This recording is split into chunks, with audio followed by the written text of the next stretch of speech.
Anyway, before I proceed asking questions to Mr. Morales, I think Mr. Kumar is ready to attend virtually, Mr. President. Yes, If the chair will allow it. with okay lang ba sa inyo na para bang nakukonsensya na nasa loob ng hospital, tinatanong natin yung tao? Baka may mangyari dyan. Pumayag na raw yung doctor, Mr. Chair, according to the lawyer. Baka may mangyari Actually, dyan. the doctor did not agree, but James just wants it already. Just No, to no. be, ano.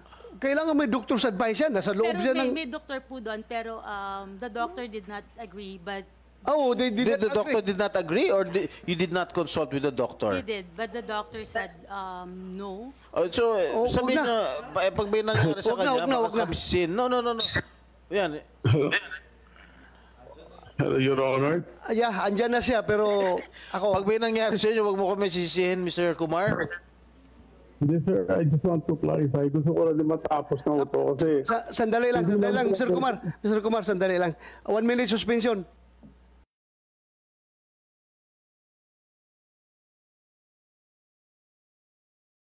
May mangyari pa sa iyo dyan. Ako sisihin. Sir. We would like to hear from you, pero with that present condition, ako'y nakonsensya, kaya wag na, James, wag na. Baka may mangyari pa sa iyo dyan. Ako sisihin. sir, honestly po, Your Honor, gusto ko lang din matapos na ito kasi for the previous how many days, hindi lang po ako nag-suffer, pati yung pamilya ko po dahil dinadrag po yung pangalan ko sa bagay na wala po akong alam at wala akong kailaman at wala akong sinasabi. Hindi ko alam bakit ganun po. Na-stroke na ho lahat dahil dito. Hindi na ho tama ito. Sorry, James. Sorry for your condition.